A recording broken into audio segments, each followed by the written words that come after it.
South Africa's politics have been plunged into historic turmoil after reports that President Cyril Ramaphosa has apparently directed the stripping of Democratic Alliance DA leader John Steinway of Parliament.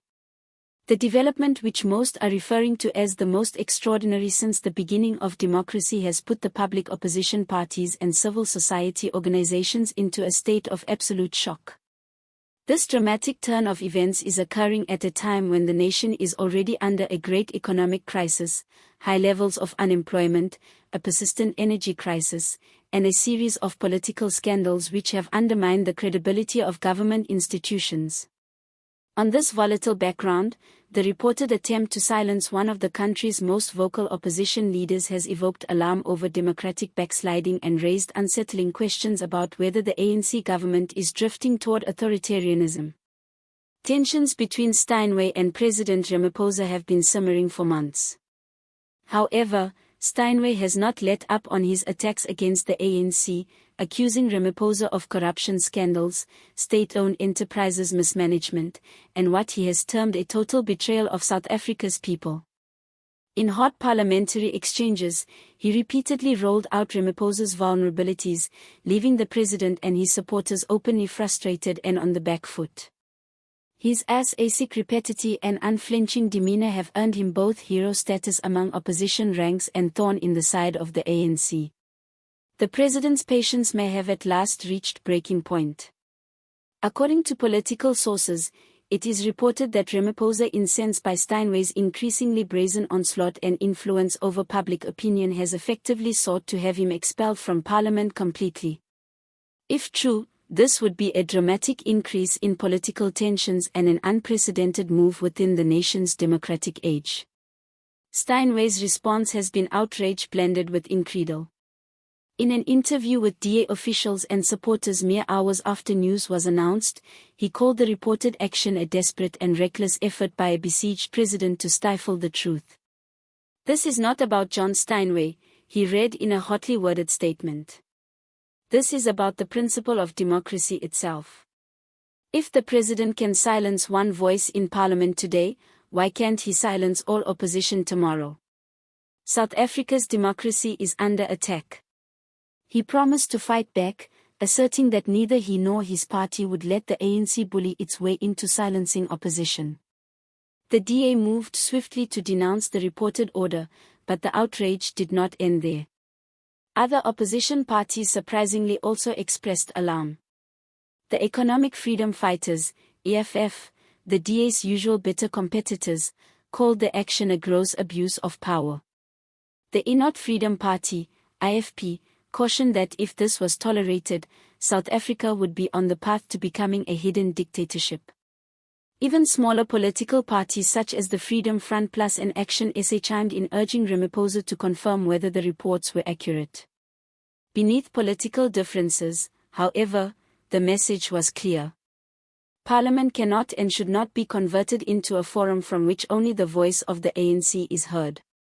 Legal commentators have not wasted any time commenting on the controversy. Most contend that the president lacks legal power to single-handedly oust an elected member of parliament.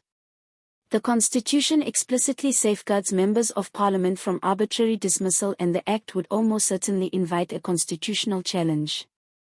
"This is uncharted territory," observed one constitutional attorney speaking with a local broadcaster. "If Ramaphosa has actually made this order, it is unconstitutional and will end up in front of the Constitutional Court. The president does not govern parliament. It is the people of South Africa's." The DA has already indicated that it would proceed to the courts forward if any official action against Steinway ever comes to pass.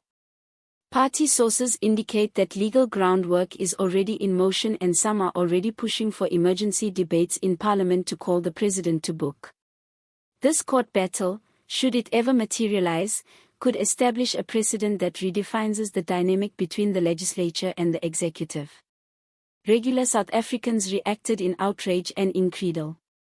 Social media was ablaze with the hashtags #HandsOffSteen, #SaveOurDemocracy and #Ramaphosa exposed, with their thousands of citizens calling for answers and accountability. Several commentators are comparing what happened to the experiences of countries ruled by authoritarian governments whose opposition leaders are muzzled by violence, cautioning that such an open precedent, if validated, would be irreparably harmful to South Africa's international democratic image. Civil society organizations have also sounded the warning. Groups like Corruption Watch and the Helen Suzman Foundation caution that this would be a bad precedent to set, undermining the democratic rights won in the fight against apartheid. This is not what Nelson Mandela fought for, one activist told a Johannesburg press conference. This is the ANC attempting to convert parliament into its own private playground. We cannot let this occur. Protests, petitions, and nationwide marches have already started to be called for online, indicating that the mood of the public is turning rapidly from alarm to direct resistance. Speculation now runs rampant on the question of why Ramaphosa would supposedly make such a drastic and dangerous move. Some analysts believe Steinway's persistent exposure of corruption scandals and state mismanagement has placed unbearable pressure on the president and his closest allies, threatening to weaken their grip on power ahead of a critical election season. Others postulate the reported action may be a political gamble in the making meant to cow opponents inside the ANC itself, warning party opponents that defiance of Ramaphosa's rule will not be tolerated. A further hypothesis leans towards the general instability of the ANC. The party has long been struggling with internal divisions as factions jostle for power and policy control. A high-profile face-off with a senior opposition player such as Steinway may be a means for Ramaphosa to rally loyalists and demonstrate strength at a time his leadership is questioned. But if that was the idea, it seems to be blowing up in his face rather than rally backers. The supposed order has emboldened critics and accelerated demands for transparency. Meanwhile, the world is starting to take notice. A number of foreign ambassadors stationed in Pretoria have already been said to have requested assurances from government representatives concerned about a possible destabilization of Africa's most developed economy. Global watchdog bodies have likewise started keeping a close eye on the situation, stating that any verified effort at muzzling opposition voices would ruin South Africa's reputation as a lighthouse of democracy on the continent. Inside the ANC, there seems to be a divided mood.